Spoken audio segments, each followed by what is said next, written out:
dry riser and wet riser system.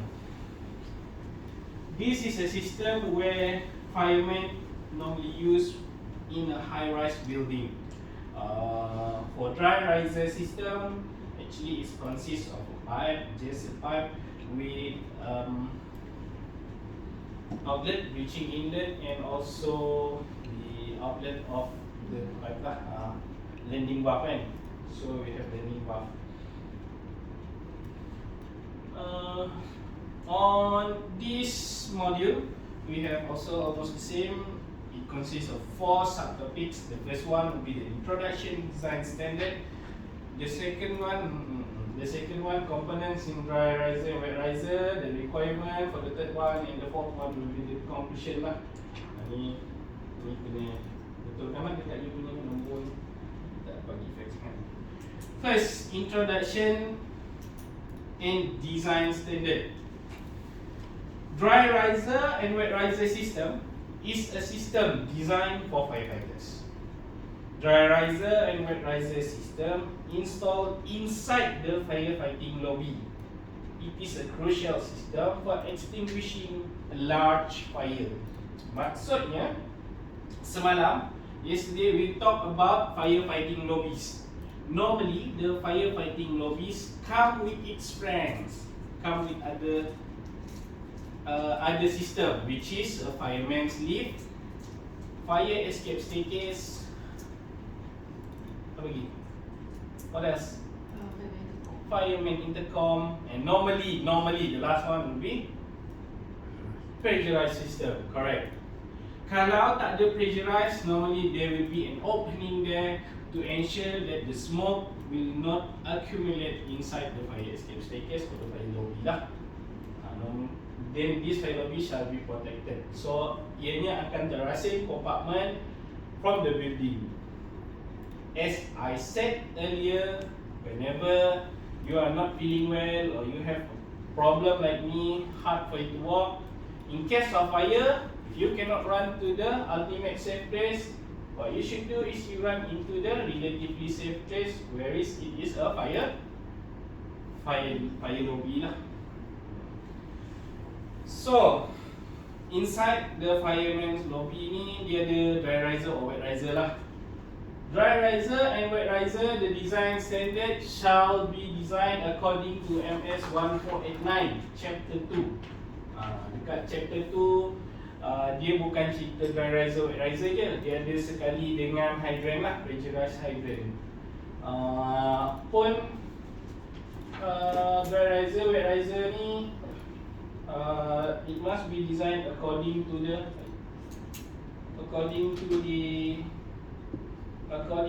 UBBL lah. Components in dry riser and wet riser system. So good. Reaching inlet. Ada 2, ada 4. Kenapa ada 2? Kenapa ada 4? Sebab sometimes it's been spelled out in the standard lah. Kalau for pipe 100 mm size, you just require for 2 reaching inlet lah. Reaching inlet ni, you pernah tengok ke macam mana dia berfungsi? Bomber punya fire truck, dia datang, dia plug ni kan. That's it lah, they use their pump on their fire truck lah. Dia pun ada pump lain juga, dia ada GP1010 pump dan dia ada Ziegler pump lah. Dia ada plug in so that they will pump the water inside this and then go throughout the buildings. Okay, first we look at the dry riser. Dry riser component, it's almost the same what it have with wet riser. Dia ada sedikit sangat perbezaan. Landing valves, fire hose, reaching inlet and piping. Even though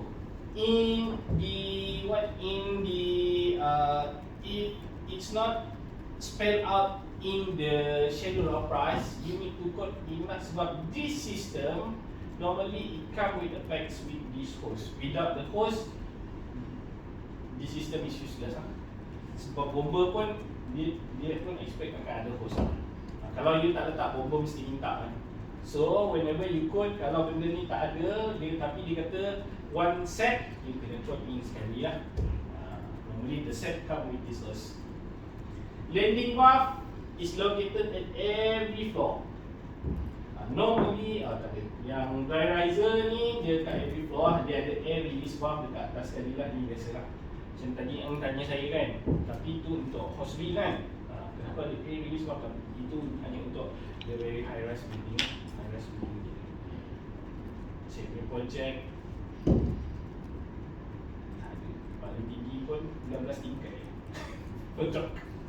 Tak ada saya buat projek daripada 10. Selalunya bila dah sampai 30 story building ni, dia dah jadi, harga dia dah atas 200 juta. Bila atas 200 juta tu, normally dia punya kaedah tu dia dah berubah lah.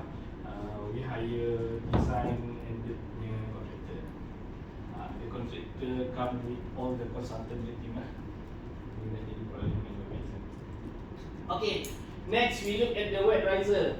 The difference between wet riser and dry riser is pump dengan tank. That's the difference. The only difference. That's why yang tadi sebut bukan dry riser ke paling simple. Saya kata tadi hose reel paling simple. Sebab hose reel yang biasa jumpa. Dry riser belum tentu semua bangunan ada dry riser. Kan? Sebab dia, kenapa saya tak kata dry riser tadi simple? Because it come with a pack. That packs yang lain tu nampak sistem tu sendiri simple, tapi pack dia tu come with fire intercom lah, come with pressurized system. Dia jadi complete, bangunan tu akan jadi complicated sikit dengan design. Nampak macam the single system is easy, but yet for the throughout of the building, for fire safety design, it will be a bit harder. Untuk wet riser and dry riser, yes, of course, the difference is on the pump and water tank. Itu je reason. Yang lain sama. Dia ada breaching inlet, tapi breaching inlet dia menghala masuk ke dalam pump lah. The dry riser is directly pump throughout the building. Dia pergi terus ke building. Yang ni dia tetap pump masuk tangki. Pernah ada case engineer datang jumpa saya. Dia kata bomba tak nak masuk tangki, dia nak masuk pipe. Saya kata konflik lah pump tu nanti. Mana ada kita install one way valve nak patah balik masuk tangki, ni kan masuk ke dalam tangki you punya air. That's why dia punya design memang kena masuk tangki. Saya rasa dia mungkin ada salah pemahaman lah tu. Tak pun dia jumpa pegawai bomba yang baru graduate kan. Bomba dia ada diploma. Mungkin dia ada everybody in bomber yang dah tamat kursus latihan tu, dia diberi diploma kebombaan sebab dia punya training tough. Walau dia ada training dekat dia punya institute lah. Banyak juga orang mechanical jadi bomber, tapi a bit tough lah. Saya dah pergi yang hari 3 hari tu kan. Rasa tak apa. Tak apa. Biarlah bomber. Oh, bomber lah. Tak apalah, we become engineer lah. Macam tu lah. Cuma nak beritahu, dia memang breaching inlet for wet riser must pump inside the tank lah. Tank dia pun normally dia besar sebenarnya kapasiti dia. According to SPAN, Sistem Pengurusan Air Negara. Bukan, Suruhanjaya Pengurusan Air Negara sistem lah. SPAN. SPAN is the one who govern all the companies that deal with water lah. Syabas, Lembaga Air Pahang, Renhil Johor, semua all under SPAN. Dalam SPAN, dia ada satu garis panduan, UTG, Uniform Technical Guideline. Dalam tu dia ada spell out, tangki yang bersaiz lebih daripada 10,000 liter kena buat 2 kompartmen. Ini dalam SPAN lah, tapi you tak tahu lah itu sebab. Tapi kan tangki air yang lebih dari 10,000 tu sebab dia tak nak pembaziran air lah. Dia punya jika dia tak nak pembaziran air, bukan jika masa safety lah, pembaziran air. Mahal kot air kan. Okay, itu je. The requirement number 3, requirement to design dry and wet riser system.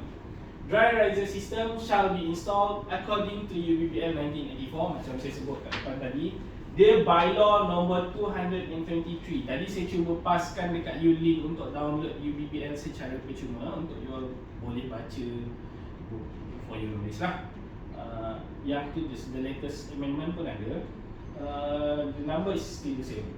For the wet or dry riser system, where either or wet or dry riser system, at least one riser shall be installed when the building under construction has reached the height of above the level of the fire brigade pumping inlet with connection there to located adjacent. Macam saya pernah sebut semalam dekat Saihan, kan? Cik Saihan saya kata dalam building tu walaupun under construction there must be a firefighting system. Sebab dah ada kes berlaku bila kontraktor tu cuba claim insurans, dia dah kena tak boleh justify sebab dia tak buat ni. Selalu kita terlepas. Jadi orang yang baru lah ni saya dah bagi tahu you all. Normally you all tahu. Maybe after 10 years pun you masih tahu. Tapi you dah jadi boss. You tak bagi tahu ke anak buah you. Betul. Betul. Benda ni dalam construction, kalau terutama you buat high rise, tak kisahlah apartment pun dia tak ada juga ni, high rise building. Lalu orang terlepaskan ni. So make sure you cater for this lah, because it's for the safety purpose. Okay, untuk dry riser tadi more than 80 meters but less than 30 meter. For more than 30 meter dia dah kena pakai dry riser, wet riser lah. Dia dekat perkara 231. A wet riser system shall be provided in every building in which the topmost occupied floor. Dia bukan kata the building height, tapi dia kata the topmost occupied floor.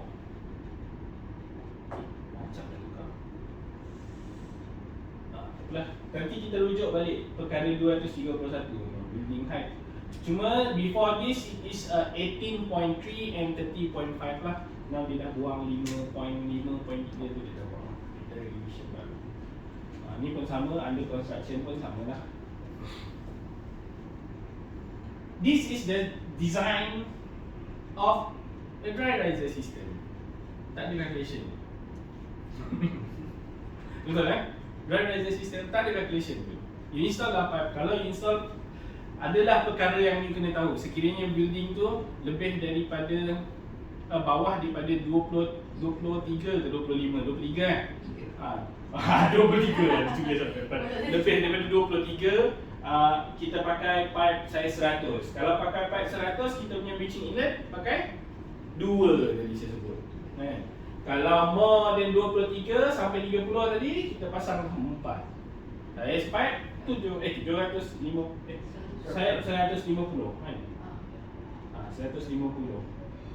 So 150 pipe breaching inlet, 4-way breaching inlet. Pipe 100, 2-way breaching inlet.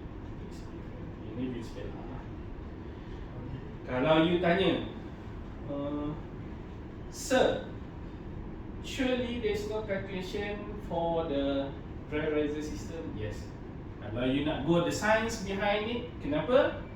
Kita ada pumping rate, kita nak berapa lama masa bomba akan terima air ni. That is the calculation for it lah. Sebab dulu ada yang saya pernah jumpa, dia bukan satu stack macam ni. Dia naik sampai atas ni, dia sambung pergi sebelah pula. Dia turun. That will be a big problem for you lah. Because the filling rate air dia tidak, dia bukan bila kita buka kat sini, yang sebelah ni kan, contohlah for example kita ada kat sini, kat sebelah ni. Bukan dia buka, dia pandai intelligent dia pergi sini, dia kena penuhkan semua tu baru dia sampai kat situ. So it will take times. So stack dia banyak breaching inlet lah. Yep. Tapi normally kalau you perasan, siapa nak buat banyak-banyak firefighting lobby ni? Mahal pun. Kan saya kata tadi, it come with a packs. Kan? Fire lift, takkanlah satu lobby, satu fire lift, satu intercom. Satu lift lobby je dah berapa ratus ribu dah. Kan? Takkanlah kalau you buat, itu baru kita cerita lift lobby. The area lagi yang you nak spend. So you normally, architect apa dia buat, dia akan buat satu that can cover very wide area. Maksudnya sebab dia syarat, kalau macam ni dia boleh cover 45 sebelah ni, 45 sebelah ni. So the total length will be 90 kan. So jarang lah bangunan yang ada 90 unless a bigger shopping mall. A bigger shopping mall atau a shopping complex atau exhibition center. Normally pula kalau exhibition center dia takkanlah tinggi-tinggi. Shopping mall pun tak ada. You nak tengok shopping mall yang shopping mall dia saja sampai 30 tingkat, kan? Because of this lah, dia ada restriction of limitation for the cost. Optimum is the best. Bukan maximum is the best, optimum. Dry riser pula, sama lah macam ni design dia. Ni dry riser kalau you ada step lebih ni, macam ni lah you buat step macam ni lah. So dia tak adalah berselirat lalu kat sini. Sebab kalau dia ada kat sini, sure dia takkan duduk kat sini. Kalau you buat sambung ni, you buat satu riser je kan, dia sambung kat sini, sambung kat sini. Bijak pula dia nak pilih kat sini. Dia mesti pergi sini dulu, dia penuh, baru dia melempar sini lah. Betul? Itu dah memakan masa. So the science behind it, actually it's the time consume lah. Berapa lama the bomber can reach the water.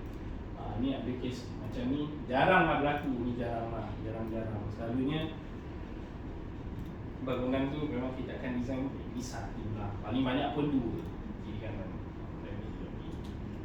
For a wet riser system, pressure at each landing bar shall not less than 4 bars, but not more than 12 bar lah. Maximum pressure system untuk wet riser is not more than 20 bar. Bila you boleh dapat 20 bar ni? Bila you have a building about 100 meter and then you have a pumping rate to achieve the 12 bar, and you plus dah jadi 12 plus 22 bar. Itu je in system you dah ada 22 bar. So in that 22 bar you kena ada design betul-betul lah, not exceed lah. Kalau terpaksa exceed, you need to design it properly. Pipe sizing, pipe material, you dah have design lain lah. Itu reason dia. The horizontal distance of landing valve to another landing valve shall not exceed 45 meter lah. Ini lah. Sama juga lah design dia macam ni. Wet riser system shall be extend to underground depth more than 9 meter lah. Kalau kita ada underground yang ada lebih dari 9 meter tu, kita extend dia punya dry riser lah. Biasa. So this is an example of wet riser design. Macam ni sama, the different things is the pump and water tank lah. Bleaching inlet will be inside the water tank. Macam ni, this is the firefighting lobby lah. Cuma ni takkan kita show with facts. Dan minimum effective capacity is 45,000 liter with auto refill rate 500 liter per minute. Besar, dia punya tangki tu besar kan, ada wet riser. Sebab tu bila ada wet riser system dia, actually structural part dia pun jadi mahal lah. Sebab air ni dah 45 tan. Apa solution kan ada wet riser? Tak ada. Takkan ada. Takkan ada. Unless you ada blok A, blok B, blok A, blok B, blok A 30, blok B kurang. Lepas tu ada linking bridge. Sini ada dry riser, sini ada wet riser. That is the difference. Itu je. Dalam in a same building dia takkan ada. In the same building dia tak boleh ada. Kalau you jawab ada, soalan PEPC itulah dia. Dia kata for a building with 25 story 25 meter height kan. Tanya what is the system? Kalau engineer tu jawab wet riser / dry riser, confirm gagal EPC. Itu yang saya dibagi tahu oleh salah seorang pembuat soalan lah. Kerana saya nampak lah. Tapi saya belum go through engineer. Dia tak logik. Dia takkan boleh bro. Dia sebab you takkan install dua-dua sistem dalam satu bangunan yang sama, because it's a waste. Walaupun kita cerita dry riser ni just a pipe, tapi you just imagine kalau A-nya adalah 30 tingkat dah berapa dah kan? Kali 150, jadi pipe tu 100 meter mm. Memanglah bleaching inlet lagi you nak install, is such a waste. You ask the engineer lah. Betul ke you design ada dua-dua ni? Sebab dalam law tadi dia dah sebut dalamnya campur je.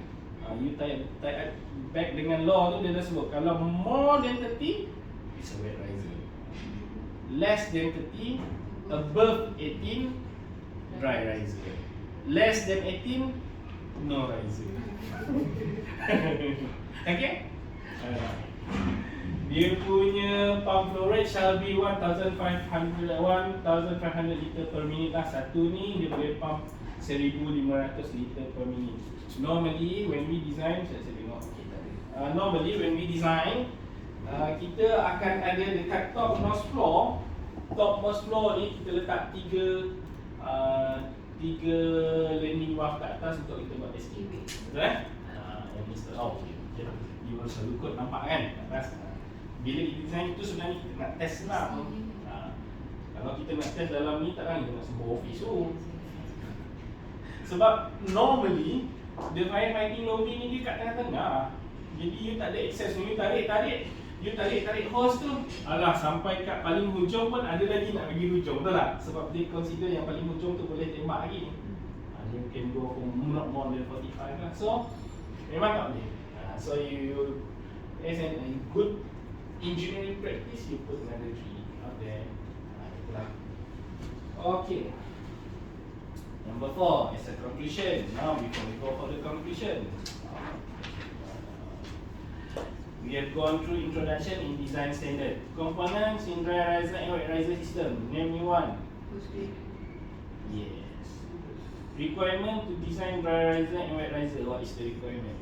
The building. Yeah. Okay. Now, as for the conclusion, the wet riser and dry riser system are meant for firefighters.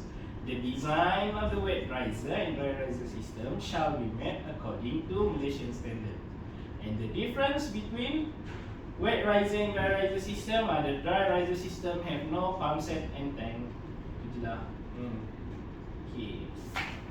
Thank you. Ada soalan berkaitan dengan wet riser and dry riser system? Sistem ni yang antara. Okay, paling simple je. Kau nak jawab dulu. Okay, boleh? Terus. Tanya kan, hydrant system sama dengan wet riser. Hydrant system sama dengan wet riser? Tak sama. Pressurized hydrant system. Pressurized hydrant system almost sama, tapi tetap tak sama. Sebab pressurized hydrant system, kalau you perasan hydrant dia ada dua flow. Jadi to cater that one pillar, we need to have a 3,000 liter per minute punya flow of pump. Tak ada dalam nota kita sebab hydrant kita tak cover Boleh tanya, tak ada masalah. Okay, saya okay sebab saya design, no problem. Cuma dulu dia tak ada dalam standard. The latest standard dia dah spell out. Itulah saya kata beli RM70 je. Saya beli tapi dia dah lock kan. Sebab yang latest ni dia lock. Bukanlah saya nak support lah DSM siapa dia. Mahal tau nak bayar nak. Dia bayar tu setiap kali saya datang meeting tu, seorang tu dia kena bayar 100. Seorang yang hadir tu. Setiap kali meeting tu lebih kurang dalam 10 orang. Setiap kali meeting 1,000. Kan ini 4 sekali meeting. Tapi meeting ya, kita dapat. Sebenarnya dia lebih pada sumbangan tu honorarium je. Dia bukanlah yang tu dia bagi compensation kan. Cuma kalau nak kira cukup atau tak cukup, memang tak cukup lah sikit. No, dia bagi kan. Macam tu lah. Cuma yang datang orang tu kalau ni kadang-kadang sedang tak sih. Dia bukan mana profesor doktor. Universiti. IR. Ada IR doktor.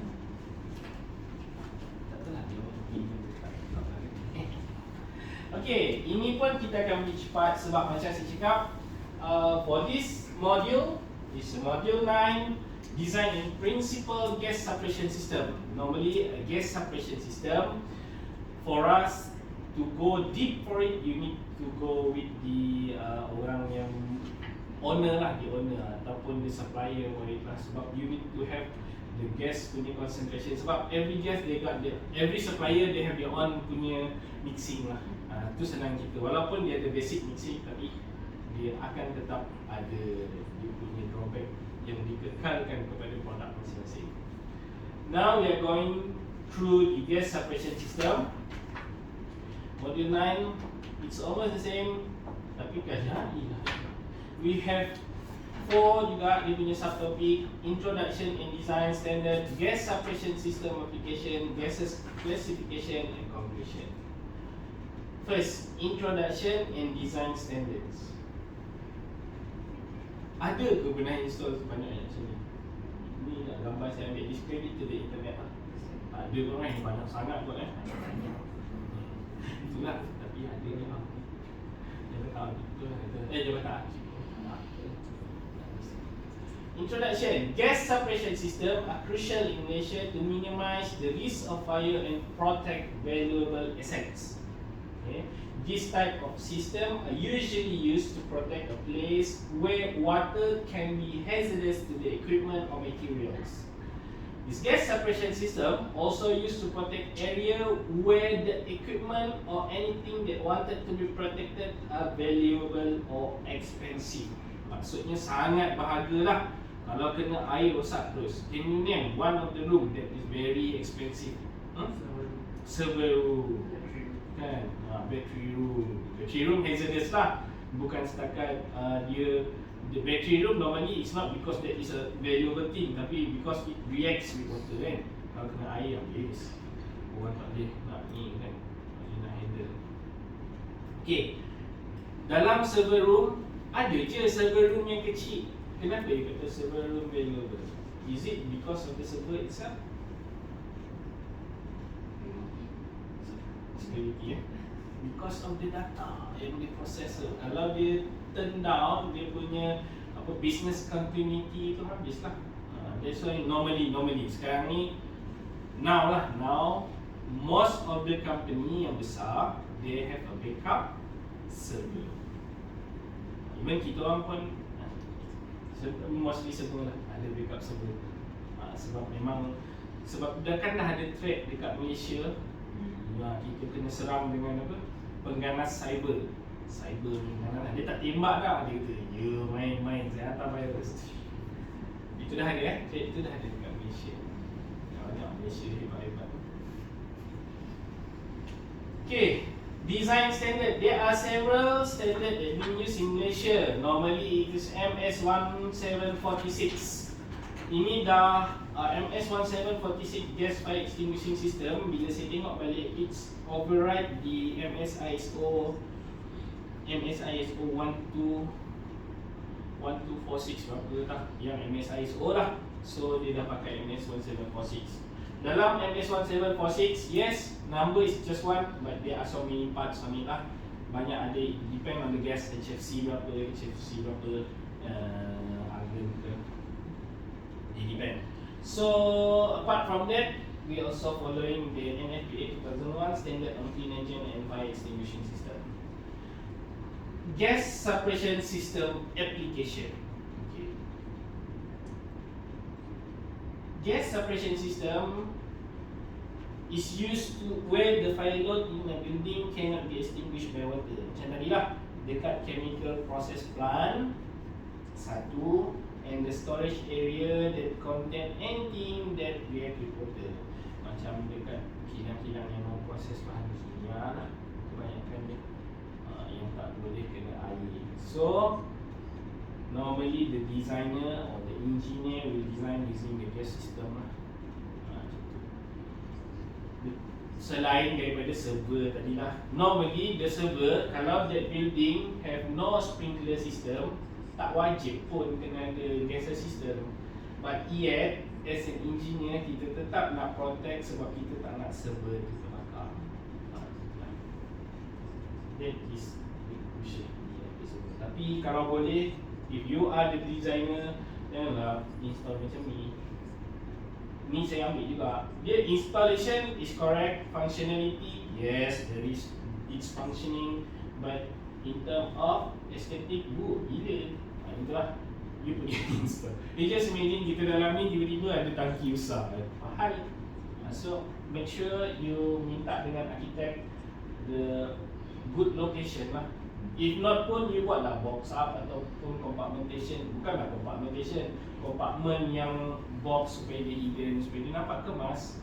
Kalau macam ni, tiba-tiba ada orang kacau-kacau dia punya apa? Ni nozzle ni, kan tu kacau sistem. Pintu sebelah ni lah. Tapi normally this is a pintu for server room. Unless bilik tu memang orang lain tak masuk pun, tak ada orang lalu pun situ. Ni kau seorang yang berada situ. Then you can install like this lah.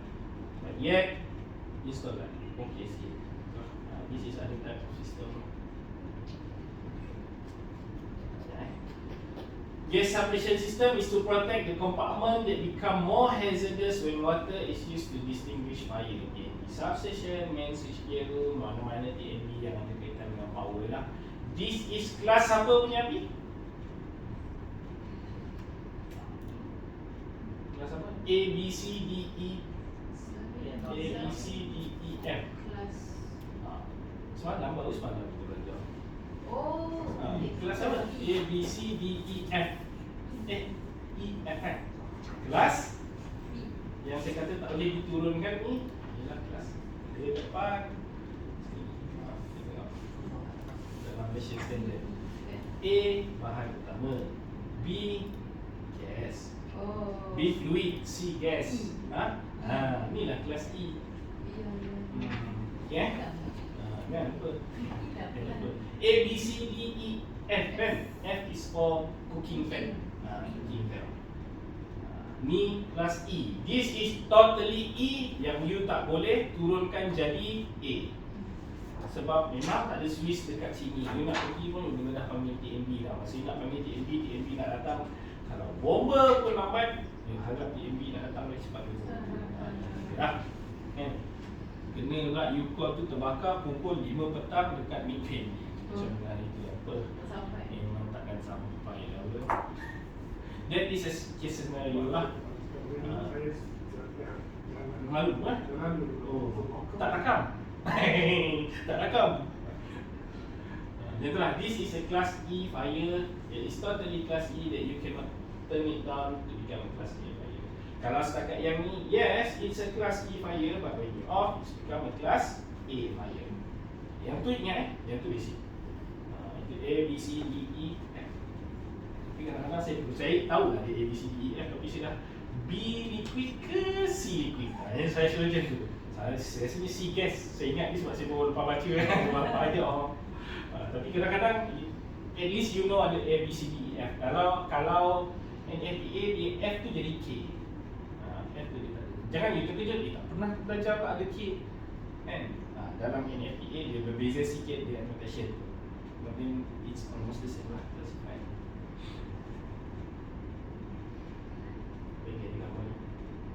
Ni main switch gear room. Ni hub milik owner. Yang you kata you all selalu pakai CO2. Kan? Kita orang dah jarang nak pakai. So okay. Kita orang jangan pakai sebab kita ada central contract. Untuk gases system, untuk projek-projek yang design in-house, untuk bangunan kerajaan, kita akan bagi that portion kepada aero hub lah. Normally dia ada supply FK1 F5 1 ya. Aero hub. Yang dulu aero hub kan, tapi sekarang tak nak. Sebab yang aero hub hantar if yang ada residu dia tak nak lah. Dia tag dia nama company sebenarnya. Dia nama company kat Malaysia. Dia dulu dia bawa aerosol lah. Tapi aerosol ni dia ada residu. Sekarang dia tak nak residu tu. You pernah tengok tak? You pernah bakar tak? Apa-apalah you bakar, lepas tu you padam pakai extinguisher.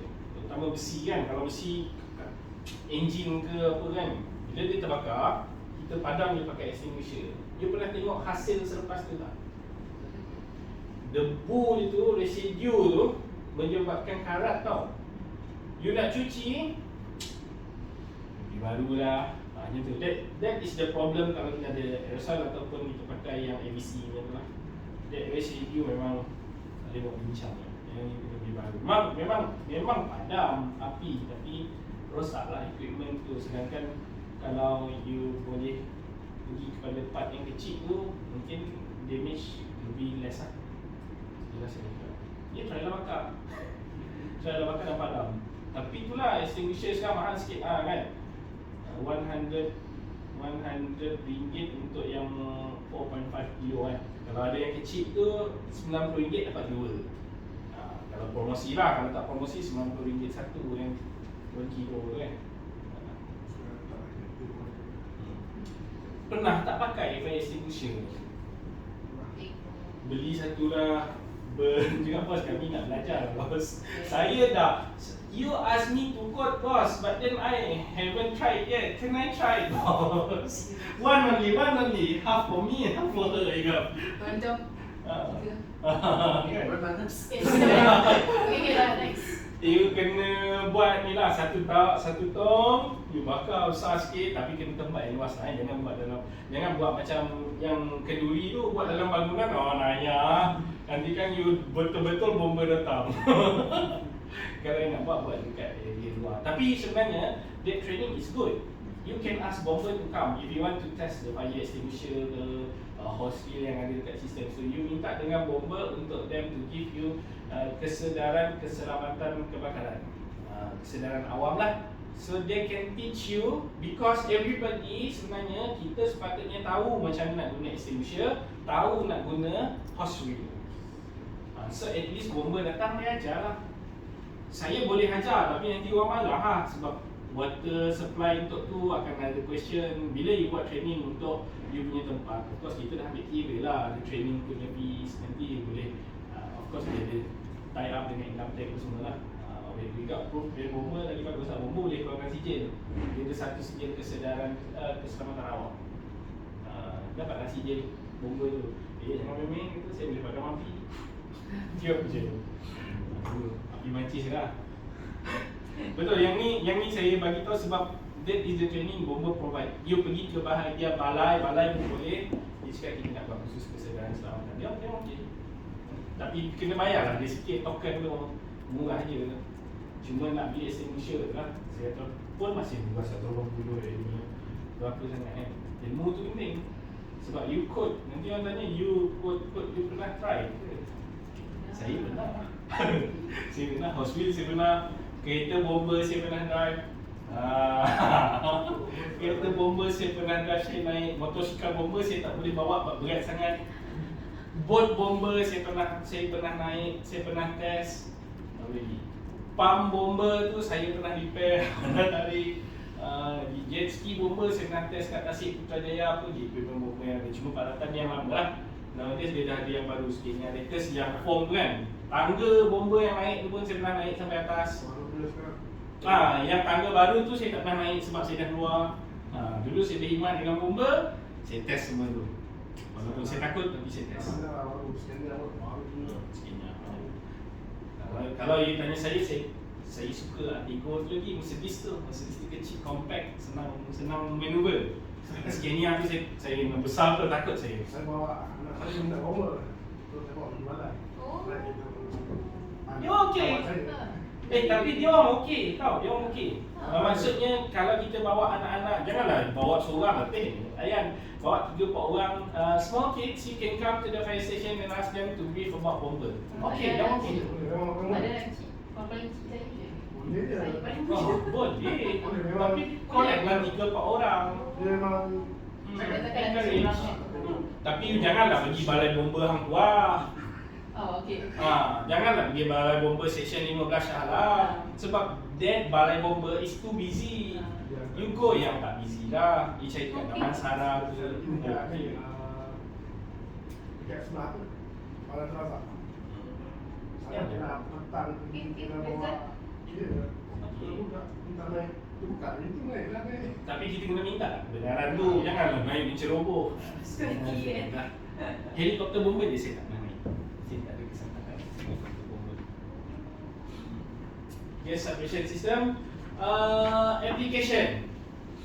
This is how it react lah. Ni dia server room, storage area, sensitive vault, bilik kebal, file room and data center lah. Karena data center ni sebenarnya peralatan dia tidaklah terlalu mahal berbanding dengan data yang disimpan. The data itself is priceless. That's why mean of protection for the gas separation system, sometimes people do it localized. Dekat data center, kalau you perasan dekat sini data house. Dekat sini, you nampak dia ada yang merah-merah kan. Some of the separation system they suppress in the cabinet. Dia tak tunggu api itu besar. Dia localize. Nowadays dah banyak dah. Even untuk MSB tadi, main switch board punya room tadi, MSB, bilik MSB, ada yang dah dia install dekat rack lah. They are proposing that nowadays. Sebab dia kata dia suppress lagi awal. Cuma mungkin that MSB itself kena come with integrity lah. Yang tu kita tahu kan integrity dia ada conduction, convection, radiation. The way the fire spread tadi kan semalam kan, ingat kan? Jangan lupa. Yang Nanti nak test. ada tu ASD system detect tu smoke. Ada yang tu aspiration system ada juga yang guna tu. Cuma kalau macam when you do the tubing, dia sebenarnya tube tu sendiri terbakar. Bila ada api, tube tu pecah, gas tu pergi kat situ. Dia tak ada nozzle lah. There are system like that. You explore lah dengan supplier. Macam tu lah. There are system. Dia tak require nozzle lah. Kalau memang nak nozzle dalam tu pun ada, pun tak ada masalah. Ada. Doable. Cuma yang saya nampak tu yang go, tapi panjang lah dia punya tu. Dia ada limitation berapa panjang dia boleh pergi dia coast. Dia ada limitation. Sebab time required for activation tu berapa lama, dia ada masa lah. Okay. The classification of the gases for fire suppression system. Kita ada clean agent. Ni macam kita cakap. FK5112. No blank dalam hubungan dia the same, cuma pembekal dia ada yang ada lain-lain. Sebelum ni kita ada HFC 227EA which is FM200 lah, tapi HFC ni kita dah face down lah. One day it will be phased out. Same goes with Helon tadi lah. Helon dah phase out.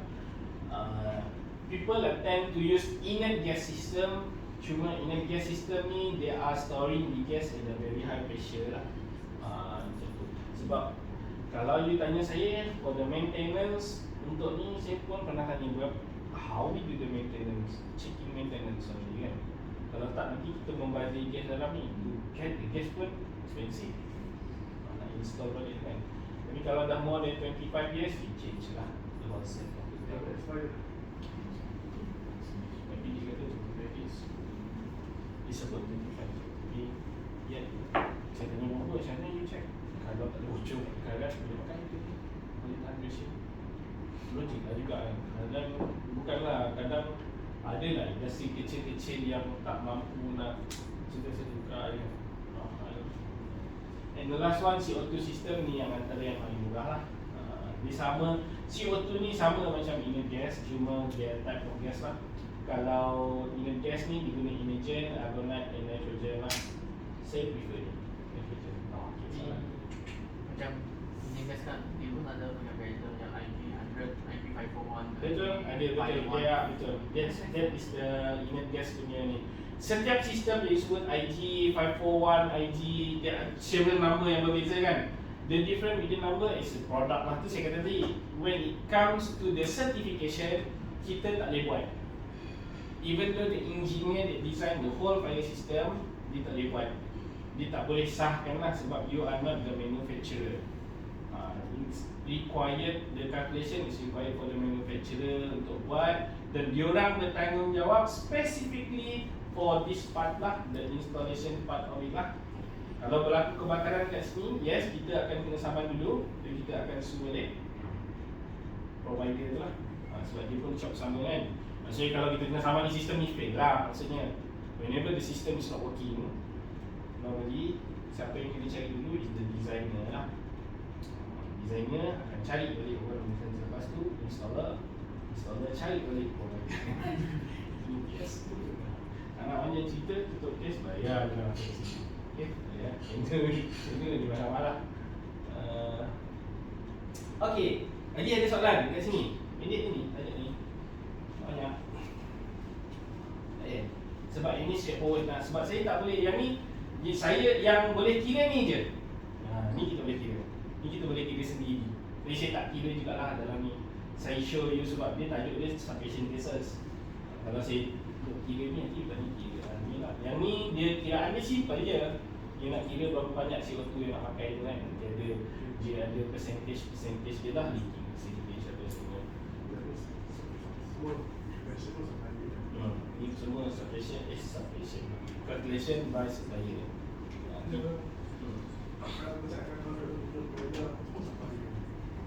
stop kan? Saya punya muat kan? Kalau TNB. Dalam tu barang failure ke apa, ke tahu ke, semua. Kalau FF dengan TNB je. Ya, Tapi kalau So tu tak? non TNB, FF kita provide dia punya banner. Kita boleh pakai brand lain kan? Oh, sebab TNB pun dia ada lantik dia punya ni Ada TNB contractor dia dia. punya jadi pakai kat sini. Okay. Laju lah. Sangat lagi. Okay. Next, I'm going to go for the conclusion. Kita masih ada satu sistem yang panjang kejap lagi. Satu yang last ni dia panjang sikit lah. Sebab tadi simple je, riser, wet riser. Yang tadi cakap simple kan. Betul, dia memang simple. Untuk the system itself lah. Kalau you nak kira yang wet riser pun pump sizing lah. Yang tu lebih kurang size hose pump je. Macam ni kita nak buat pump sizing tu. Cuma ia akan ubah dekat dia punya outlet ataupun pressure required. Piping sama je. Piping you kira berapa loss, berapa static head loss. For the conclusion, first we review back the content. We have gone through the introduction and design standard, and then we have covered the gas separation system application. So normally sekali lagi saya ingatkan, untuk bangunan yang ada sprinkler, if you are avoiding sprinkler, you need to have an automatic extinguishing system for that compartment. Kecuali kompartmen yang dibenarkan, yang saya dah letak dalam nota tadi, for example like toilet, egress punya staircase dengan riser, electrical riser. Tapi kalau you namakan dia bilik Swiss, tetap kena ada sistem yang protect kalau you tak letak sprinkler. Okay? That is where you will play around and get more money lah. But you akan install separation system. Gases classification ni ada 3 tadi lah. Clean agent, inert gas dengan CO2 lah. Dia ada satu lagi halon sebenarnya, tapi saya tak masukkan halon lah sebab halon dah phase out. Hello dah efficient. Memang halogen masih digunakan sebenarnya, ada digunakan dalam aircraft industry sebab dia antara yang terbaik lah. Tangki tank dia kecil dengan tapi ozone depletion substances lah, dengan industri perkapalan untuk several cases dia boleh penggunaan di dalam Malaysia. Halon bank yang ada kat Malaysia banyak halon yang ada dekat Instead tu. Ada tangki ucuk. Situ terlepas ke ozon ni. Sebab dia pun tak tahu nak buat macam mana. Saya datang tu, dia nak cari kaedah keputusan. Cari kaedah ni tak boleh buat. Dia nak transferkan halon tu ke dalam satu tangki yang besar. Ada banyak tangki kecil. Memang sangat banyak. Lepas tu dia kata ada tangki terlalu ucuk. Saya pun datang inspect lah. Dia saya ni betul lah, tak apa, nanti saya check solution. Habis kawan-kawan saya tanya daripada industri biasa ke oil and gas industry, ada yang boleh buat. Ada yang boleh buat lah dengan harga memang mahal lah. Sebab benda tu tak ada orang nak buat kan. Sebenarnya kalau tanya saya tak ada lah. Tak ada lah kritikal sangat. Sebab dia nak transfer je. Cuma macam mana dia nak pastikan transfer from the small tank to the bigger tank kan. You need to have a pump. Macam ni nak pastikan pump tu tak bocor. Itu lah. Kalau tak you akan, kalau halon tu you tersedut lebih, you akan rasa dizziness lah. So as a conclusion, gas suppression system are another method to protect a compartment. Gas suppression system are used to protect a place where water cannot be used and water can cause a great damage. There is a 3 classification for the suppression system that commonly used nowadays. Classification tu tadi lah, ada 3. Kita ada clean agent, kita ada gas, and we have CO2.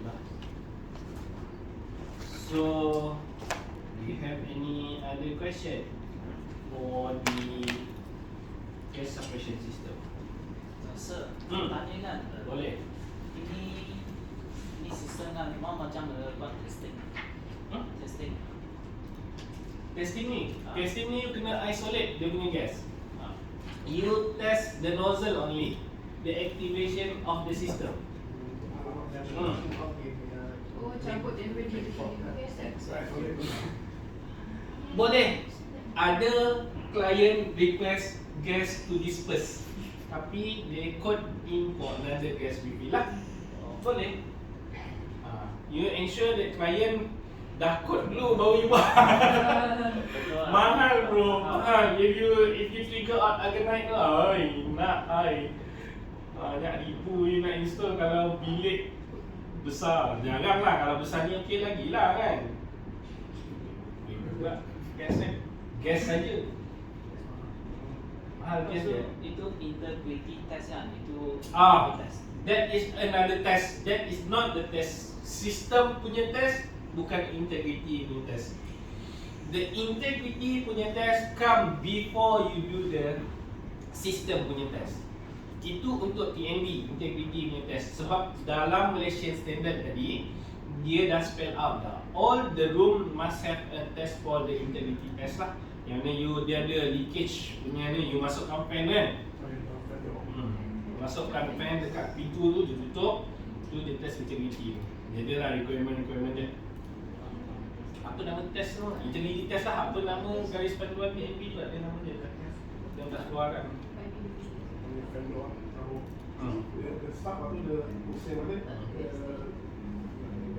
Nak tengok adakah bilik tu betul-betul kedap. Kalau ada banyak sangat leakage, then cannot be. Sebab you punya calculate masa you calculate tu, sebenarnya you calculate for the about 5% punya leakage dia kot. That's why you need to have the integrity. Bila you punya integrity test rupanya banyak gila bocor. Kalau you kira berapa persen, tak padam api tu, total flooding. Because that is what the total flooding system pun. Dan kalau ada masa, kalau masa dia lambat, dia boleh. Boleh lah. Apa nama Sebab tu dia motorized betul lah. test yang kira after integrity test tu, yang nozzle test. Kan itu sistem Oh, test sistem. tu kita nak ANC tu, itulah dia. Kita akan isolate gas tu isolate tu kita keluar, kita separate. separatekan, cabut lah. Kalau macam salah. YouTube ada. YouTube ada. Tapi dekat YouTube normally dia test yang keluar gas terus. Tengok test yang keluar. Ada juga? Ada tak? Ada juga okey lah, tu ada. Itu sebab saya selalunya saya cari yang test dengan gas tu. Sebab saya nak tengok betul ke tak human boleh tahan. Untuk nitrogen punya test, yes, human boleh duduk kat dalam tu. Tapi dia kena ada release damper lah. Sebab bila you release nitrogen, very high pressure tau. Dia punya release tu, nozzle tu bunyi kuat. YouTube ada. Tapi saya nak cerita lah sebab this is the pengalaman yang kita ada kan. Bila dia test tu, memang you boleh berada kat dalam tu. Tapi ada setengah benda yang tak boleh tahan with that pressure. Sebab tu kena ada release damper apa semua. Kalau silap-silap kalau you terlupa design release damper, lambat buka pintu, dah tercapai. Itulah. Tapi you masih boleh ada dalam tu sebab pressure, output pressure kuat kan. Sebab you are putting another volume of gas inside the compartment, tapi you tak ada exhaust keluar. Situ tak ada build up pressure lah. It is a compressible flow. So boleh kira kan, compressible flow belajar kan, fluid dynamic kan. Dia orang belajar kat fluid dynamic tapi dia tak sampai ke test. Dia ada sikit-sikit. Itu juga mechanical. Kita belajar kat electrical dulu kan. You background apa sah? Lupa tanya. Saya mechanical. Graduate from Tak boleh. Tah College. Ya. Tah UC. Saya sih. Tah UC kita ada tie up IFE, sekarang ada dengan Tah UC ada sign MOU dengan Tah UC untuk pasal fire safety lah. Dekat Tah UC. You grad tahun? Lama dah? Lama dah lah. 2-3 tahun lah. 2-3 tahun maksudnya MOU tak sempat. Tapi saya sempat pergi TAUC 3 tahun lepas. Oh, Ada yang sekali dengan ikat dewan tu. mungkin saya tak tahu. Pernah juga. TAUC kan? University College. Tun Abdul Razak University College kan? Dekat mana dah lah. Saya dah pergi. Setapak nama tempatnya. Saya pergi di situ. Dengan IFE dia bagi top lah. Tapi saya tu tukang pegang extinguisher lah. Bukan saya yang bagi top. Saya pegang extinguisher yang nak dibelah. Extinguisher tu dia dah belah pula. Kita nak tengok apa yang ada dalam extinguisher. Dia bagi awareness lah. Dia bagi awareness. Lagi soalan? Ada lagi berkaitan dengan ni sebelum saya pergi kepada sistem yang selanjutnya, iaitu modul yang terakhir, which is modul 10. Ada nak take 5 ke tak? Teruskan sebab kita habis pukul 4 setengah lah. Kita juga habis pukul 4 setengah. Design for smoke spill and pressurization system. Pressurized system lah. Dia susah lah.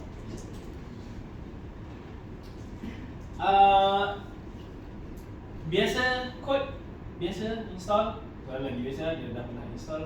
Sekarang dah tak ada. Kurang Solar ya? fire dah ada. Oh, dia dah jatuh Kalau buat MNT CMD. dulu ada. MNT ni yang betul-betul. Sekarang totally buat fire. Ada setengah orang dia marah. Kenapa ni pergi kat CMD? Sepatutnya this fall under fire. Yang marah fire ke SCMP? Marah fire. Oh, CMD suka lah. Dia kata sebab SCMD people never know about the smoke punya control system. Dia just install je. Dia tak tahu kenapa konsep sebenarnya. Sekarang dia sausage yang orang baru macam saya pun tak tahu. Betul lah, tapi normally it's been designed by the mechanical engineer lah. Cuma the fire engineer yang tak berapa suka lah. Sebab fire engineer come from a very wide background. Sebab dekat university, dekat overseas, fire engineer can come from electrical engineer, can come from civil engineer, chemical engineer, chemical science, physician. Dia can become a fire engineer lah. If you practice more than certain years level lah. That one they can approve. Tapi dekat Malaysia, only mechanical engineer allowed. TAUC, you dah register dengan PE kan? PEM ah. RM50 dia bayar. Ada sudah Si Pak Aib sudah register lah. Sebab dia practicing engineer kan. Macam dia buat marketing dia kata. Betul lah dia sayang. Untuk this system there is conflict lah. Cuma this one as a fire punya orang, you kena tahulah. Sebab bila you install fire detection and alarm system, you kena aware dengan all of this system. Sebab apa? Sebab you need to ensure that this system are interlocked with the fire detection and alarm system. Sama juga dengan orang yang install benda ni. They must know about the fire detection and alarm system also lah, because they are interlocking with each other lah. Okay, it goes the same, the table of content. First one, we go for the introduction and design standard. Number 2, it's a small smoke control techniques. And then we see the pressurization criteria and control. And the last one will be the conclusion. The introduction and design standard. Smoke is a very dangerous event of fire and have recorded to be the number 1 cause death in fire. Ni dah terbukti seluruh dunia, which is in a fire event, the number 1 that kill so many people is smoke, not the heat or the fire itself. It's smoke. Smoke is a gaseous product of burning organic material in which small solid and liquid particles are also dispersed. It consists of both gases and particles. Particulates are particles lah. Contain toxins more than 50% of fatalities. Macam saya sebut tadi, Memang because of toxicity and obscuration. Obscuration saya tak nampak lah. Bila you nak lari macam kita cakap kan, when you don't have a smoke control, smoke akan penuh. So you tak boleh lari dia dalam. Dan when you design this, you need to consider that bomba is going in lah. Bomba pun need to see for the search lah. Search for other punya mangsa. Smoke movement in fire event are influenced by the buoyancy of the differences between internal and external temperature, the buoyancy created by the fire, effect of external wind in air movement. Yang external wind di Malaysia selalunya kita neglect. Tu yang ada sistem fail. Pernah jadilah tapi rarely happen lah, sebab dekat Malaysia there are season when it come to a windy season yang hujung-hujung tahun, musim tengkujuh. When you design yang memang betul dekat tepi laut, you need to have this consideration lah. Consider the wind factor effect, because when you extract the smoke, you nak bawa smoke tu pergi mana? Of course keluar from the building, betul? When you extract the smoke keluar from the building, and then there is an outside air flowing into the building some more. So where will the smoke goes? Smoke tu not intelligent. That smoke is not intelligent smoke. It is just a smoke that will move depends on the movement of the air. Effects of the air handling system within the building. There are phenomena that caused by smoke, which is the backdraft and a hot layer smoke. Backdraft ni, you type dekat YouTube, you boleh tengok the effect of backdraft. Selalunya bomba dia akan duduk, dia akan test. Bila satu bilik dia ada kompartmen, dia biar tutup dulu. Lepas tu dekat tingkap tu dia keluar sikit-sikit smoke kan, warna hitam. Dia buka, keluar warna asap warna hitam tu. Dia tutup balik. Dia nak biar asap tu lagi banyak. Okay. This effect happen when? Bila fireman datang nak selamatkan orang dalam rumah, dia pecahkan pintu. Tapi nowadays dia dah banyak study lah. Fireman pun dia dah tahu dah, oh jangan buka dulu pintu tu. Kalau nak buka pun dia dah study lah macam mana nak buka. Masa dia buka tu, when they open door, there is a black smoke coming out with a very hard, bukanlah laju pun smoke tu, dia ada very large amount of smoke lah. And then suddenly a fireball come out. You just imagine you're standing in front. Bye-bye. You boleh tengok tu dekat YouTube. Backdraft, nama dia backdraft experiment by the firefighters. You tengok that effect. That is the effect when we don't manage the smoke. So that is the safety for the firefighters. So that's mean the objective tu dah cater for firefighters if we manage the smoke kan. So tadi kita ada life safety kan. Life safety objective is for the occupant and firefighters. The hot layer smoke ni yang saya cakap tu masa yesterday, I told them that I dah pergi kursus dekat bomba. Dalam kursus tu I rasa the compartment fire. I rasa. And some more the hot layer smoke become a fire. The smoke itself become a fire. Actually it's a hot smoke lah. Tapi dia become fire lit lah. That is a hot layer smoke. Dia dah become api. Fire lit. Lidah api yang ni, yang you pun boleh tengok ada dalam YouTube dia. This one is senang belajar. Okay, in smoke spill, what is a smoke spill? It is a system that use extraction method to remove the danger of smoke from to remove the smoke in the fire event. Normally kita boleh jumpa dekat car park yang shopping mall, kalau dia bukan tingkat atas ataupun basement tu, normally dia ada smoke spill system. Dia akan extract keluar. Kita akan nampak ducting besar dekat kapak. Oh tak, ini takut kan. Normally dia ada dekat smoke, dekat kapak lah. Dekat kapak tu bukan aircon tu smoke spill. Dekat kapak ni nampak ducting, wah bagusnya kapak ni ada aircon. Bukan. Tu adalah smoke spill system dengan fresh air supply system.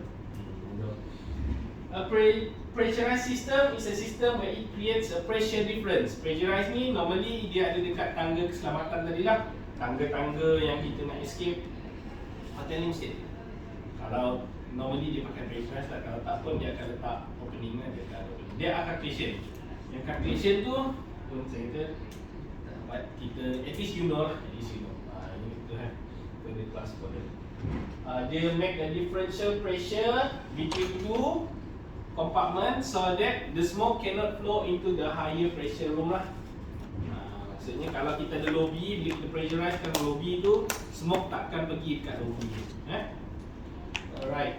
So to design the smoke spill system, we need to follow MS 1780 smoke control system using natural displacement or powered ventilation. Kalau kita cerita displacement, dia ada calculation dia for you to have how big the area is, so that we can give the architect, okay architect, this is the size you need to cater. Kau nak letak kat mana tingkap ni, kat ni, macam tu. Kita kena advise. Kalau kita kata powered extension ni, kita kena pasang fan lah. Normally we use fan lah.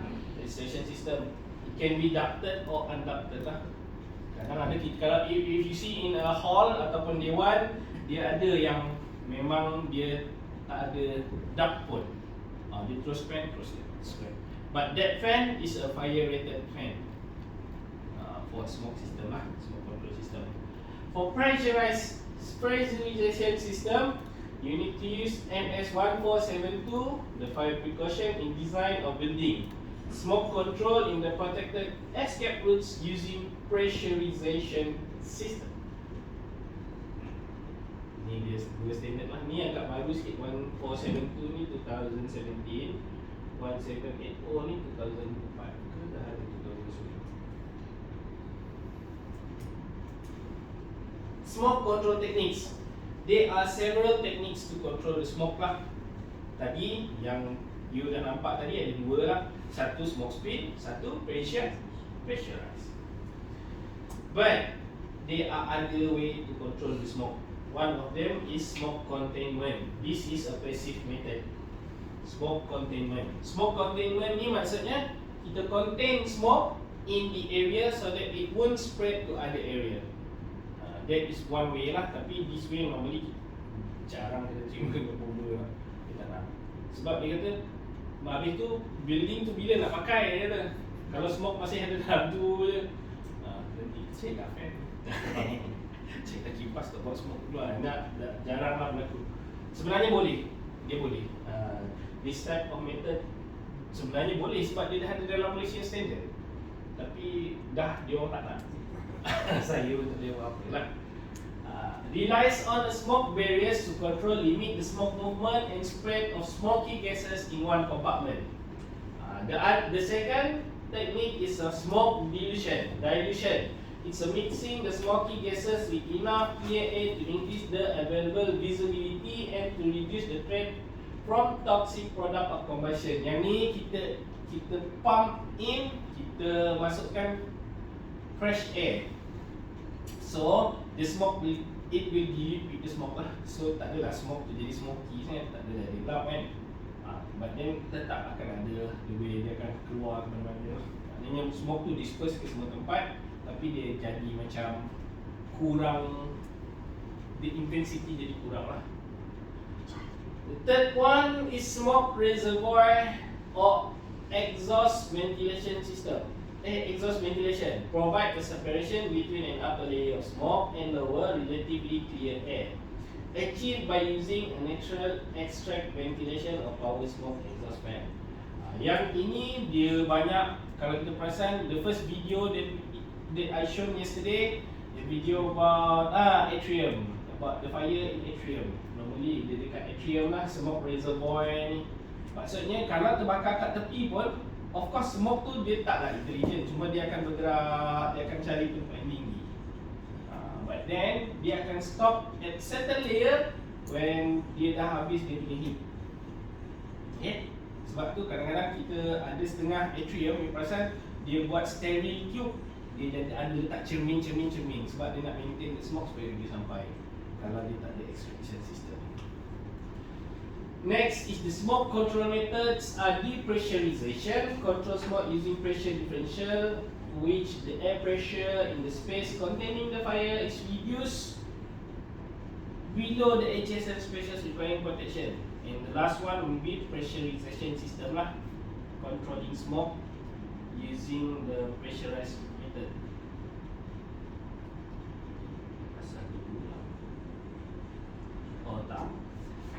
We are going to see these two. The first one is a smoke reservoir, where in the smoke reservoir we are also using a natural ventilation, where manual venting system are openable window lah. Maksudnya ni, kalau kita ada satu lobby ataupun kawasan yang kita nak buat natural ventilation. Natural ventilation means you buka the tingkap and the smoke flow outside lah.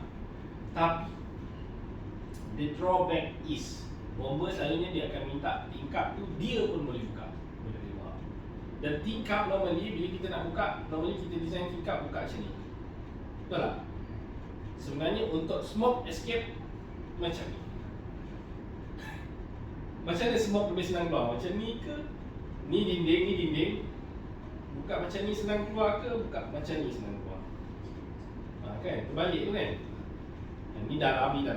Yang ke sini dalam, yang ke sini luar. So kalau kita buka macam ni, lagi senang lah nak keluar. Tapi kalau kita buka macam ni, bila hari hujan, air masuk lah. That is the drawback lah. Cuma if you design properly, you can achieve it. If you design ada macam ada apa nama? Awning. Then tak boleh juga. Nanti smoke tak boleh pergi. Tapi yet the awning is not that low lah. Kat atas kan. But it's a doable things. You design, you need to think about it lah. Automatic venting system, yang ni ada satu projek je saya yang pakai. Venting ni automatic.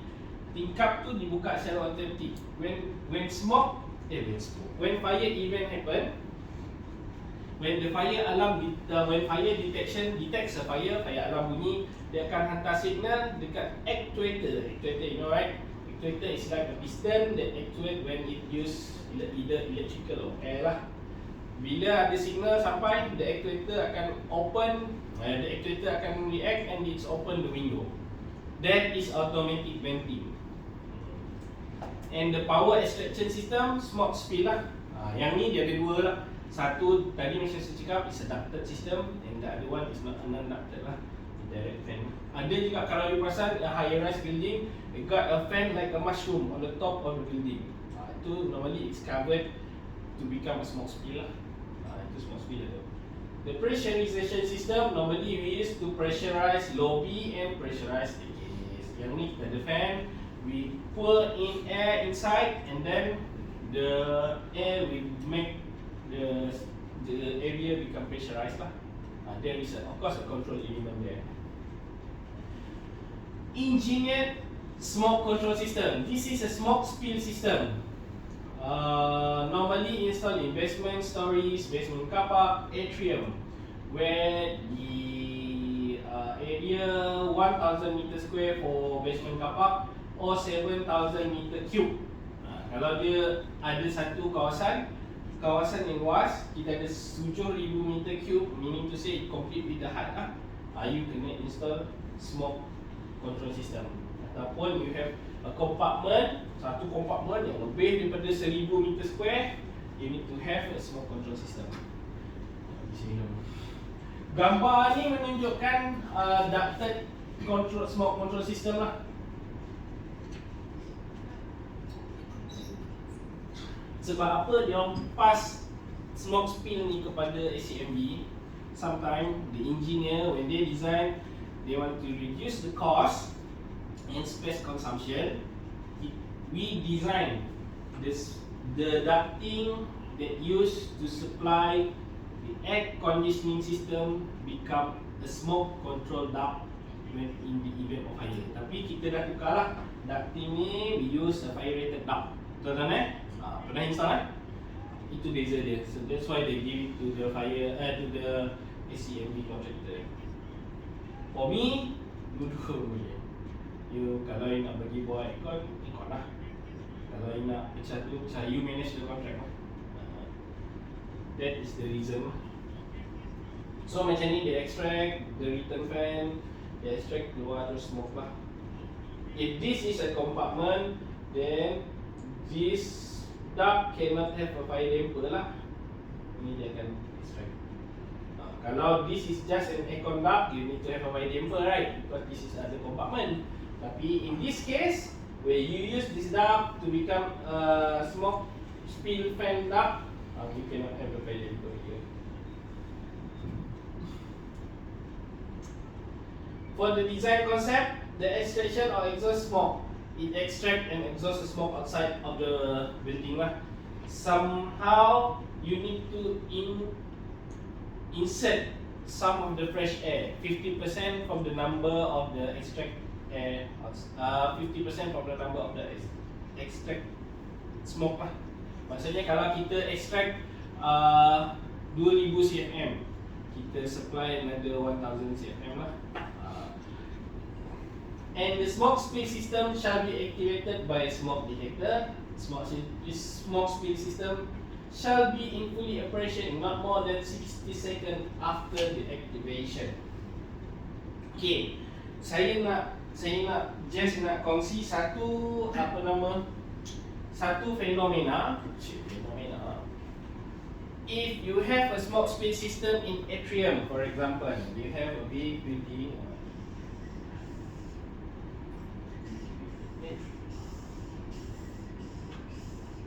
This is your building lah, of course. This is the atrium area. Bila you buat smoke spill system, normally what engineer do, dia akan ada satu fan dekat sebelah sini dan satu fan dekat sebelah sini. Betul tak? Okay. Bila kita ada this fan, we supply this fresh air in, and this is the smoke exhaust.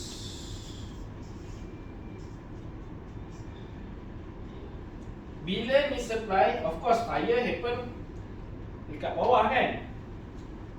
Fire happen dekat bawah.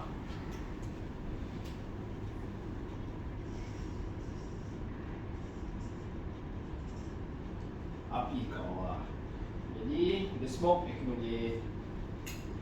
Dekat sini.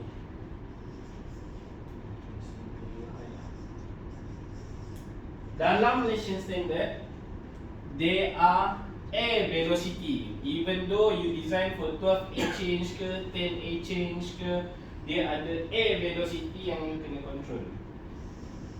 Kalau tidak, kalau you extract 12A change tu terlalu laju, dia akan ada efek yang dinamakan plug holing effect. Plug holing effect.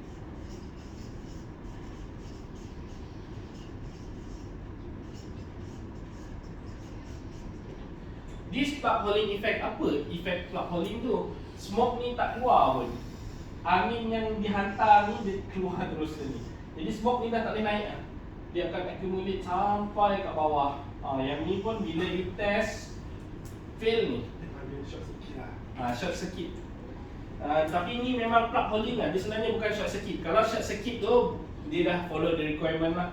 The requirement in the Malaysian standard number normally bila you buat extraction, you punya inlet tu tak boleh kurang daripada 5 meter. Maknanya kalau you design a fan to get the inlet fresh air kan, fresh air dia tak boleh kurang daripada 5 meter. Maksudnya you buat exhaust kat sebelah ni. Ni ideal case ni. Ideal case you boleh extract sini keluar sini ni. Tapi normally in the building, tengok sebelah ni keluar, sebelah tu in, betul? Jadi bila you buat macam tu, jarak dia mesti more than 5 meter. Kalau tidak, yang tu short circuit. Dia extract terus, yang masuk tu terus keluar, masuk terus keluar, masuk terus keluar. Ini short circuit. Tapi yang ni plug holing effect ni memang dia akan bertahan. Dia terlalu laju, so yang ni dia tak akan naik ke atas, dia akan kulit sampai bawah asap tu. So we don't want that effect. That is another effect dan yang kita tak nak lah.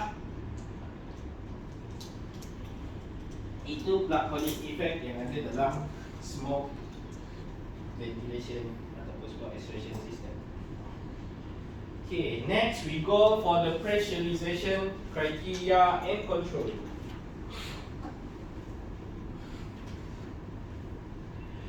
Pressurization system criteria and control, the general concept for it is a pressure differential. Maksudnya, if you got a 50 Pascal in this room, if you don't want the smoke to come in this room, so you ensure this is 50 Pascal, that room shall be less than it, so the smoke cannot enter. Itu konsep yang paling basic lah. Maknanya when you have a very high pressure here, the smoke won't enter this room. Itu je. Simple je konsepnya. Mudah. Easy. The component of a pressurized system is a mechanically driven supply of fresh air ducted directly into each pressurized space. A leakage path from each pressurized space and also an air leakage path from accommodation area. What is the method? First, we have pressurizing staircases only. There are 3 methods lah. Yang mana first kita pressurize staircase sahaja. The second one we pressurize the staircase and all or part of the horizontal route, maksudnya with the lobby. And the last one we pressurize the lobbies and corridors. Yang ni when you have a high-rise building or a hotel lah normally. Sebab we must protect the corridor for us to ensure that the occupant can escape. Inilah kaedah dia, pressurization method under Malaysian Standard MS 1472. There are numbers there, numbers 10, 0, 0. That is a pressure differential area lah. The design, control and design concept. Pressure gradient pattern to make sure that the smoke move away from the protected space. Maksudnya tadi kita tak nak macam bilik ni tinggi pressure dia, kita tak nak pressure masuk lah. The airflow needed to create the pressure differential. Pressure level that need to be designed so that the escape door can be opened. Okay, this is the simple example of pressurization system.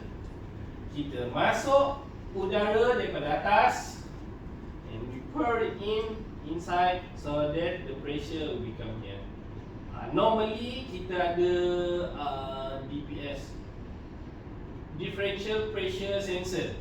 Satu, kalau sensor tu sense lebih, dia akan hantar signal kat fan to be slow or to shut off sementara, ataupun ada juga setengah control system dia buat pressure differential. Dekat fan ni dia ada satu damper tu akan terbuka. It depends how you control it lah. That is the way you are mechanically control it. But then what you need to do is you must ensure that all the pressurization system must have a 50 Pascal lah.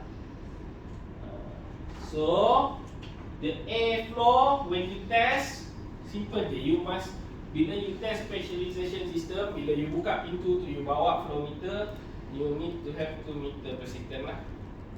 Mesti ada. You kena ada outflow air. Dia adalah fan during activation. Of course there are 10% buka ke, 10 doors, tak adalah 10 doors, okay, 2 doors ke, 2 doors open widely lah.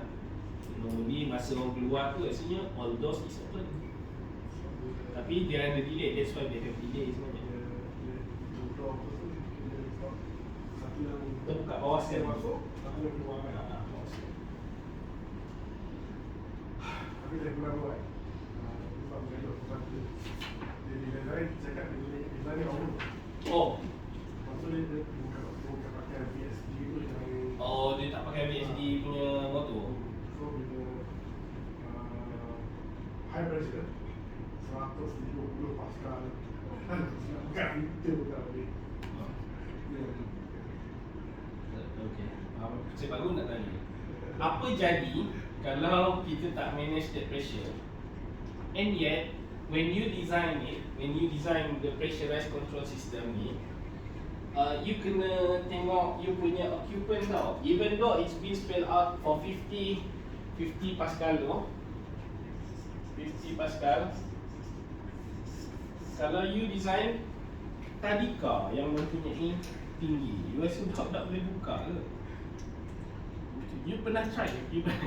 You pernah try tak buka pressurized staircase? You pernah ada lalu mana-mana building yang ada pressurized, you try buka, kan dia susah nak buka tu. Susah sebab dia pressure tinggi. That's why smoke tu tak berani masuk tu, sebab dia susah nak masuk. Smoke tak berani. Tak berani. Smoke bukan tak berani, memang tak boleh masuk. Pressure tinggi. Smoke dia tak takut. Bila we have this 50 Pascal, kita kena tengok kita punya occupant lah. Walaupun Malaysian standard spell out like that, Kalau you design according to the Malaysian standard but not fit the purpose, you are such a failure engineer lah. Tak boleh buat macam tu. Kita kena recognize who is inside the building. Sebab this is the argument between the fire safety engineer and just mechanical engineer lah. Macam mengandung semua kan. Right. But then mechanical engineer lah kita punya consideration. Nah, building ni kan ada orang yang menunggu dia lah kena manage benda tu. Adalah argument sebab tu kena juga tie up dengan MS 1183 tadi. But then kalau memang dah kita expect that building is a asrama for young children, janganlah kita design 50 Pascal, mungkin 45 Pascal, but then yang dekat lobby tu kita turunkan dia by extracting the smoke. Kita buat extraction system, kita turunkan dia jadi 45. That's how you do it lah. Sebab berat bro. Kalau you all pernah test, kalau dapat 100 Pascal tu memang tak buka lah. Tak boleh buka pintu. Tak boleh buka, confirm. Kamu tak boleh. Tak boleh tolak pun. You know, pintu tu dia kena, pintu the fire door, dia kalau you nak lari dalam event of fire, tiba-tiba you tarik kan, tarik, maksudnya you kena lari ke belakang sana. Unless kalau you tarik tu nampak langit, you keluar lah. Tapi kalau you tarik nampak bangunan, maknanya you are going on the wrong way. You tarik tu maksudnya alamak salah lah tu. You sepatutnya rasa bersalah. Sebab you mesti lari, you akan buka dia. Dia ke depan. That is the design. Itu memang normally architect do that lah. Kalau yang architect dia akan tanya, apa hal pintu ni kejap buka ke depan, kejap buka ke belakang. Sebenarnya dia daripada parking lot. Pintu tu tengah-tengah ni tangga kat sini. Dia nak pergi yang sebelah sana kan. Itu of course this door dia akan buka kat sini. This door akan buka ke sana. Tapi that door dia buka ke dalam. Dia kata apa ni tolak ni tarik. Ada orang yang komplain tu, saya pernah dengar je. Maknanya dia tak faham lah design, that is a design for fire safety. Same goes when you lari-lari dalam bangunan, pak buka, yang ni tarik. Alamak, fire door ni tarik. You tahu that is the fire door, but it's tarik, that means I'm going the wrong way. Okay? That is the main idea lah. Dia mesti tolak until the last door je tarik. That last door tu kalau you dah nampak lagi, okay, you boleh tarik. Sebab tapi ada je yang design last door tu tolak, tak ada masalah. Yang last door tu dia tak ada restriction. Tapi yang kat dalam dia ada restriction. Dia kena keluar ke arah larian. Okay? Jadi 50 Pascal tadi, when you manage the pressure, you need to control it lah. Okay? So now we go for the conclusion. As a conclusion, we are looking back at the content. So we've gone through the introduction and design standard. The design standard that we use to design is a Malaysian standard 14722 for pressurized system and 1780 for smoke control system.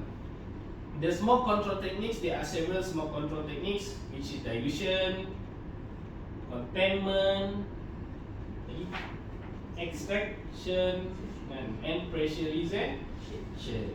There are pressurization criteria and control, whereas we have to control the pressure so that the pressure that inside wanted compartment is higher than unwanted compartment.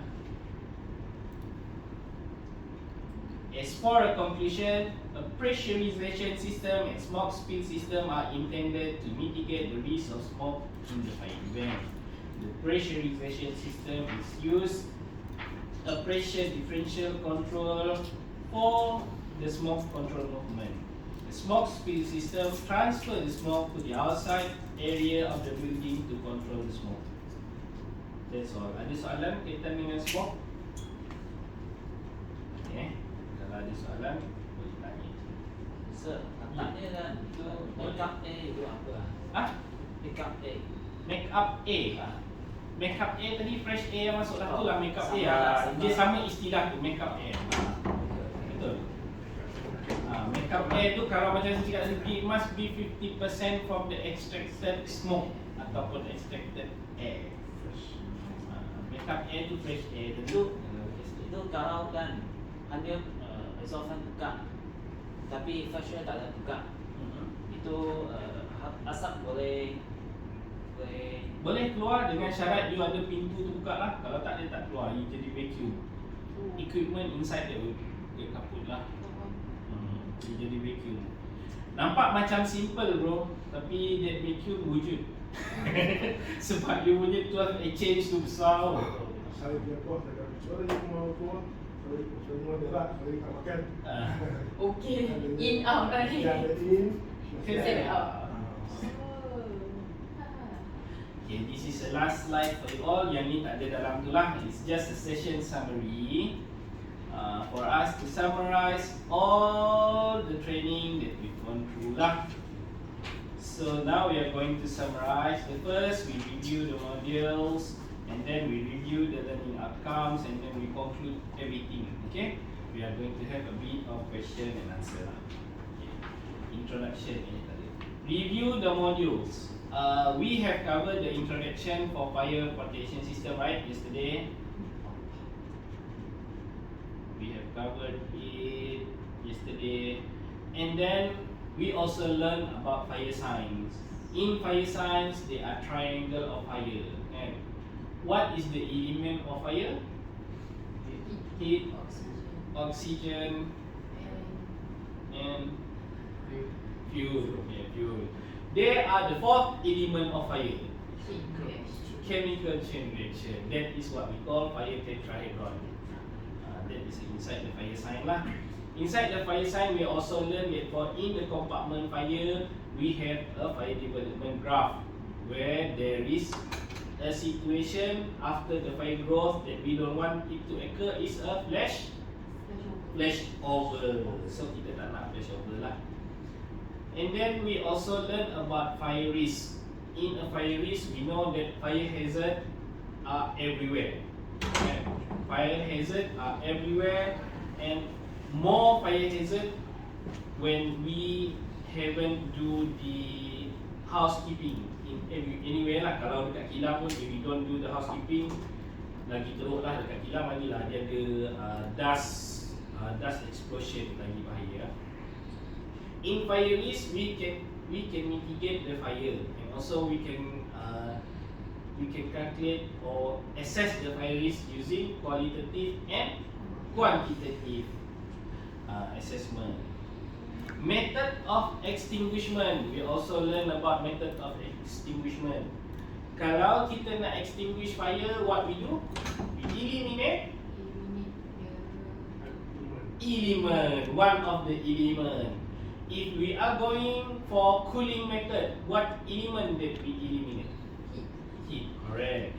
We are going to eliminate heat. How about starving? Starving is by food.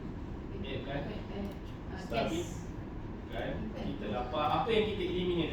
What do we eliminate? Starving, lapar. Fuel. Fuel, correct. Kalau satu lagi smothering, kita tak boleh bernafas lah. And the last one, we remove the chemical chain reaction. So that is the method of extinguishment. Simple. Next, yesterday we are learning about fire detection and alarm system. The automatic system that detect fire is heat detector. What else? Smoke detector. Yang kita jarang pasang ialah flame detector. Okay. And they are sounder and also alarm. Yang kita tak pernah pasang langsung ialah apa? Olfactory. Olfactory tu odor. Dengan ada satu lagi movement yang dekat bed tu lah.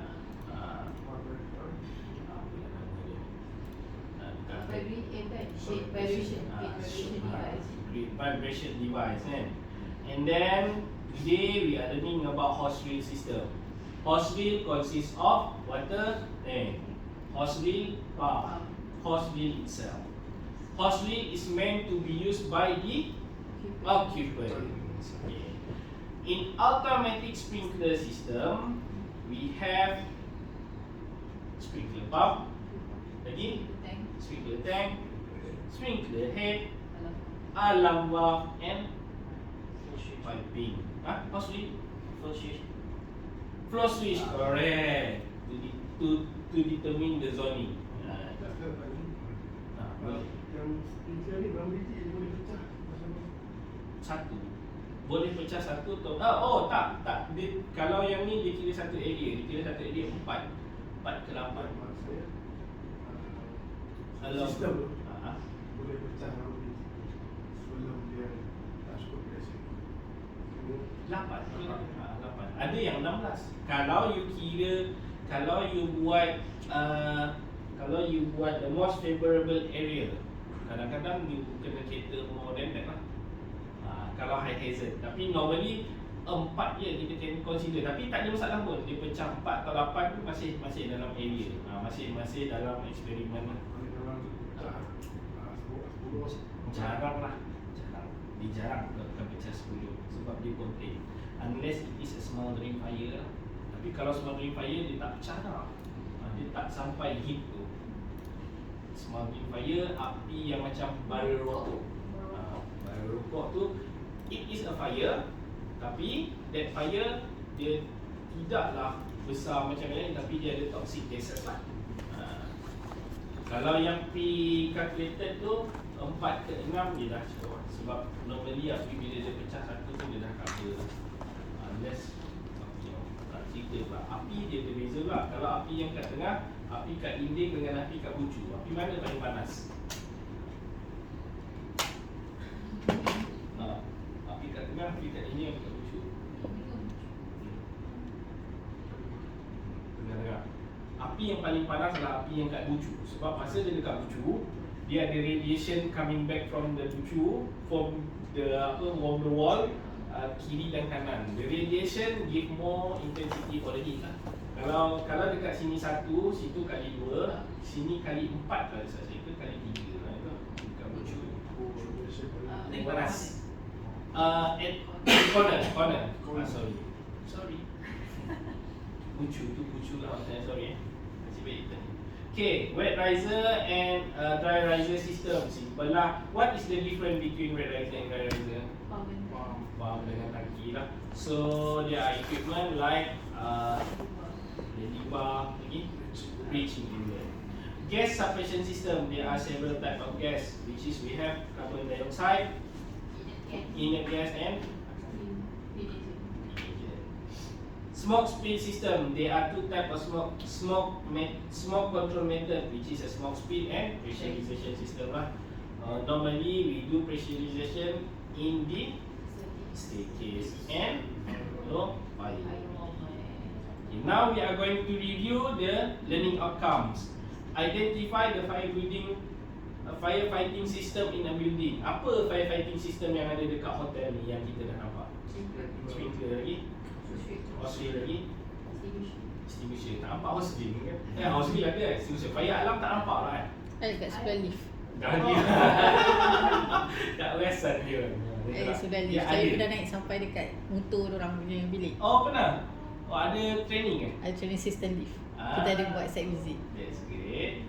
Okay, now you cover, you can identify. Now the first learning outcome you all dah berjaya lah. Yang mana you can identify.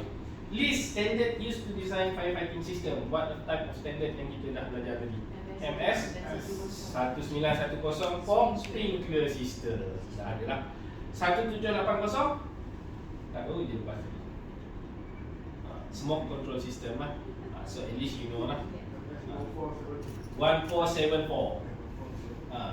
1478 lah. 1472 is for pressurized. Betul, pressurized system. That is the, so you can list several lah. I didn't expect you can list everything lah. Saya tak hafal semua tu. Saya hafal 1910, 1183 yang saya selalu baca lah. 1183 2616 for pump. Okay. So you also can list the fire standard. At least you balik, bos you tanya, you belajar. Saya dah tahu dah MS 1910. At least so you know how to list dan you dah tahu how to